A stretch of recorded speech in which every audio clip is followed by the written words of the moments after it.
On 11 February 1945 at the Levadia Palace in Yalta, Franklin Roosevelt sat quietly with shallow breath, the war pressing in.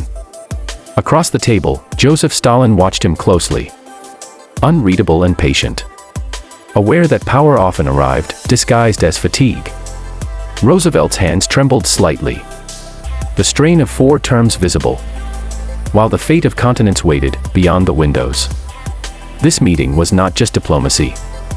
It was the quiet division of tomorrow, shaped by men who had buried millions. Stalin understood suffering intimately, from frozen trenches to purged offices, and he listened for weakness or advantage. Roosevelt spoke softly that day, hinting at weapons and futures, choosing caution over confession. For reasons still debated, the Soviet leader nodded slowly, filing away every word, measuring American resolve against Soviet sacrifice. Outside the palace, the Black Sea rolled endlessly, indifferent to secrets, indifferent to the fire being prepared. What Stalin heard that winter, and what he chose to show, would echo far beyond Europe and into the atomic age. For now he revealed nothing, offering only a thin smile, while history leaned closer, waiting to ignite. This was the moment before revelation, before the bomb had a name, before alliances began to fracture. In rooms like this, the future was decided quietly by men who rarely paid the price themselves. As night fell over Yalta, Stalin walked away composed, already calculating what silence could buy him. The world would soon learn that even half-spoken truths can reshape empires. On 6 July 1945 in the shattered calm of Potsdam, Joseph Stalin arrived with confidence hardened by victory. Berlin lay in ruins behind him. Europe was broken, and the Red Army stood deeper west than ever before. Harry Truman watched Stalin carefully, new to power, carrying secrets Roosevelt had died without fully sharing. The conference room smelled of dust and sweat, reminders that peace was being negotiated on the bones of cities. Stalin spoke little at first, listening more than talking, letting others expose their urgency and fear. He already knew fragments of the truth, through spies and whispers, filtering from laboratories and memos. Then Truman chose his moment. Casual in tone, deliberate in timing, like a man testing a loaded weapon. He mentioned a new bomb, unusually powerful, recently tested, capable of ending wars swiftly. Stalin's face did not change. Not a flicker, not a pause. Only a polite nod of acknowledgement. Inside, however, calculations raced, confirming intelligence reports, validating years of Soviet espionage. The American president mistook silence for ignorance, relief for dominance, and moved on too quickly. Stalin understood immediately. This was not just a bomb, it was leverage, aimed squarely at Moscow. That night he summoned Beria, his voice calm but urgent, ordering acceleration without hesitation. There would be no delay, no debate, no moral reflection, only parody or annihilation. While Truman slept believing he had surprised a rival, Stalin planned a future where surprise would never happen again. The atomic age had been announced softly, but its consequences would arrive, violently and without mercy. On 16 July 1945 in the New Mexico desert, a distant sun was born, though Stalin never saw the light.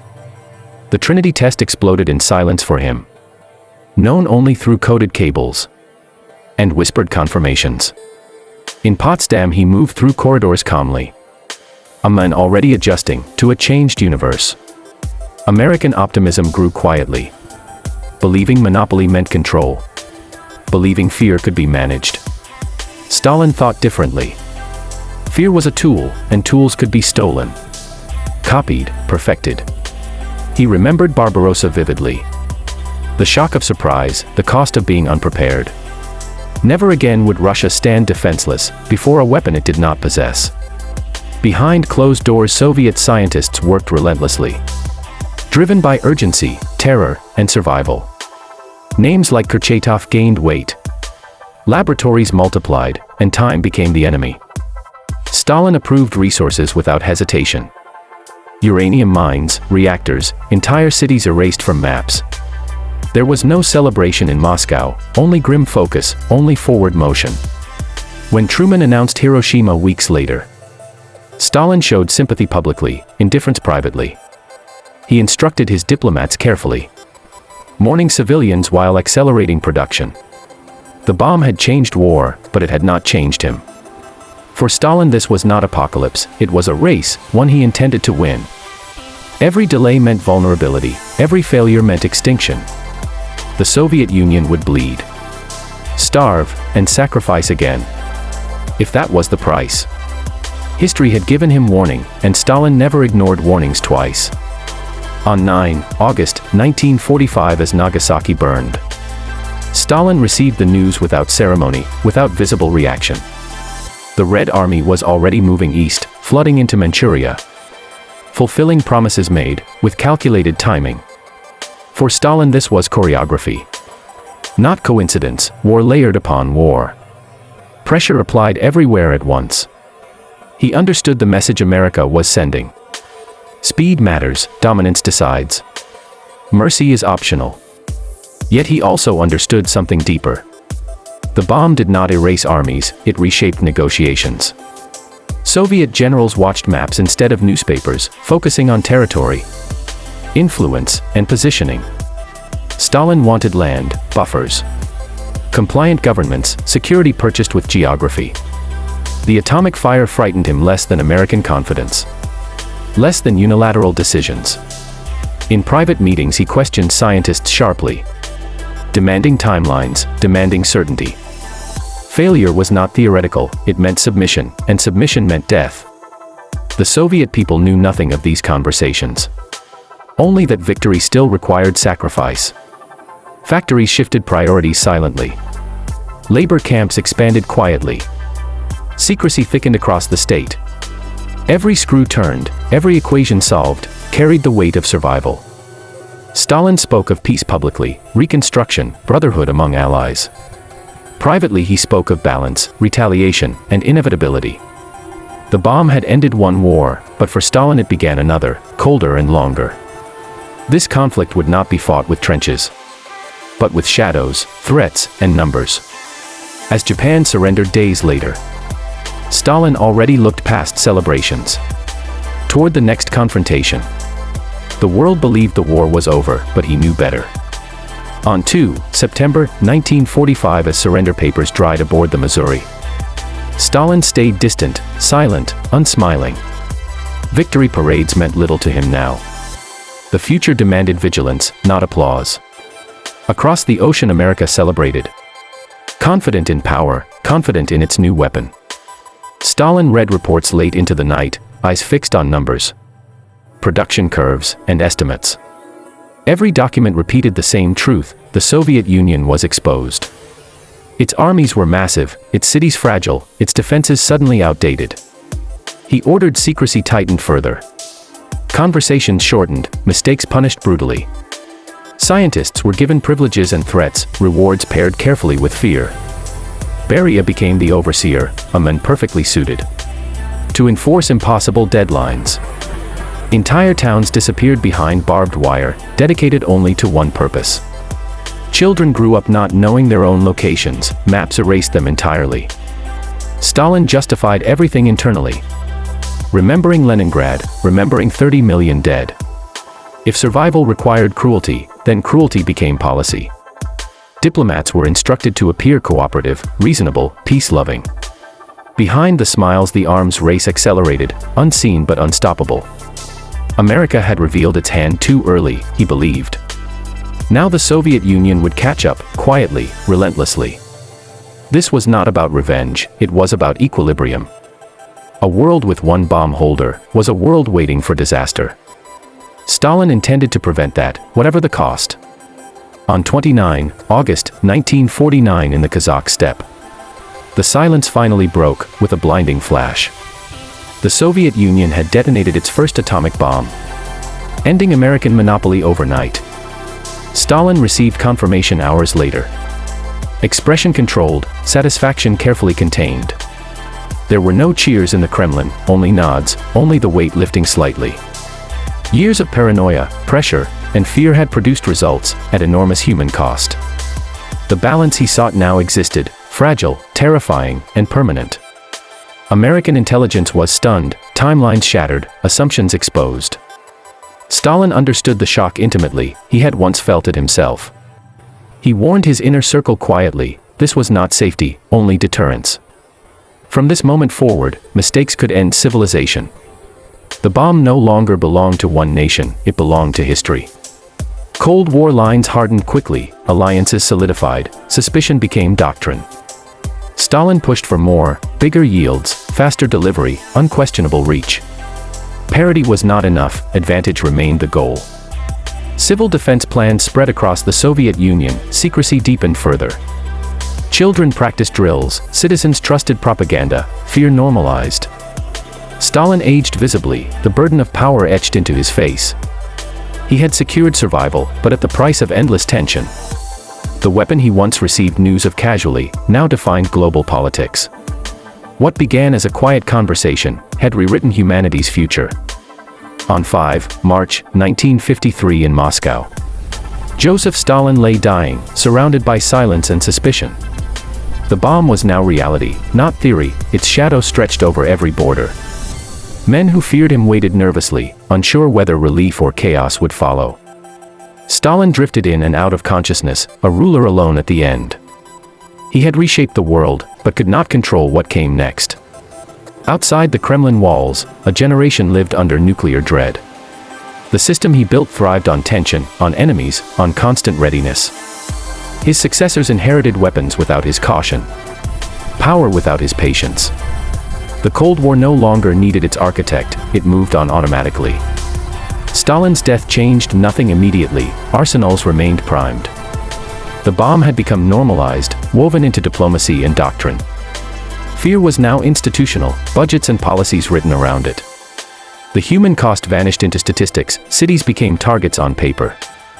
Stalin never spoke publicly about the bomb's morality. For him it was insurance, written in megatons. His final years were consumed by control, not reflection. History would debate him endlessly, tyrant or defender. But the nuclear world he helped create offered no easy verdict. When his heart finally stopped, the bomb kept ticking. The age he ushered in had no clear ending. On 27 July 1953, the guns in Korea finally fell silent. Though peace never truly arrived, the armistice reflected a new reality. War restrained by fear, violence capped by nuclear shadow. Stalin did not live to see it, yet his influence shaped every clause. Both sides tested limits cautiously, aware that escalation meant annihilation. The bomb had changed behavior, not ambition, rivalry adapted instead of ending. In Washington and Moscow, planners spoke of acceptable losses. An unthinkable phrase made routine. Cities were measured in blast radius, populations reduced to calculations. Stalin's legacy lingered in doctrine, mutual destruction became stability. What once was secret now defined strategy openly. Generals no longer promised victory, only survival. The Soviet people sensed danger constantly, even without explanations. Sirens, drills, propaganda films, all reinforced invisible threats. The bomb governed imagination itself, shaping art, politics, and fear. Allies depended on it, enemies feared it, civilians endured it. Stalin had believed parity would bring safety, instead it froze conflict globally. Wars became indirect, fought through proxies and pressure. The human cost continued, simply relocated. The bomb spoke louder than diplomacy, louder than ideology. Its presence haunted every negotiation, every crisis. What Stalin said little about publicly, now ruled silently everywhere. On 22 October 1962, the world held its breath. As missiles appeared in Cuba. Stalin was long gone, yet his logic guided events unmistakably. The Soviet Union sought balance again, seeking security through proximity. American leaders felt the same shock Stalin once concealed. Nuclear parity created symmetry, but not trust. Decisions were made in minutes, while humanity waited unknowingly. The bomb had erased distance, fear traveled instantly. Khrushchev and Kennedy spoke cautiously. Understanding escalation meant extinction. This was the nightmare Stalin had anticipated, a world trapped by its safeguards. Weapons designed to prevent war now threatened it directly. Spies, satellites, submarines, all extended the atomic standoff. Civil defense plans proved meaningless, no shelter could save millions. Stalin's belief in deterrence was tested publicly. The crisis ended without fire, reinforcing nuclear restraint. Yet relief carried dread, the system had nearly failed. From this moment forward, nuclear diplomacy became ritualized fear. Treaties emerged slowly, trust remained fragile. The bomb demanded constant vigilance, constant restraint. Stalin's original reaction, calm acceptance and acceleration, echoed still. The atomic age survived itself, but never escaped its shadow. On 8 December 1987 in Washington. Old enemies signed papers, hands steady yet cautious. The Cold War had aged generations, shaped by choices made, long before this moment. Stalin's reaction decades earlier still mattered. Calm acceptance followed by ruthless acceleration. What he said privately then, echoed through every missile silo and bunker. The bomb never spoke again, yet it dictated behavior relentlessly. Leaders learned restraint slowly, learning fear was mutual, survival shared. Millions lived entire lives under its shadow, never seeing it, never forgetting it. Stalin believed balance would guarantee safety. History offered only partial agreement. The weapon prevented total war, while threatening total destruction constantly. Humanity adapted psychologically, normalizing the unthinkable. Archives later revealed his reaction was brief. Almost dismissive, dangerously composed. He understood power instantly, and power shaped his response. There was no outrage, no panic, only calculation. That reaction defined the nuclear world more than the explosion itself. Roosevelt's secret became everyone's burden. From laboratories to living rooms, fear became policy. The atomic age did not begin with fire, but with silence. A nod at Potsdam carried more weight than a mushroom cloud. Stalin said little publicly, yet his choices spoke endlessly. The world still lives inside that decision, balanced between memory and mistake.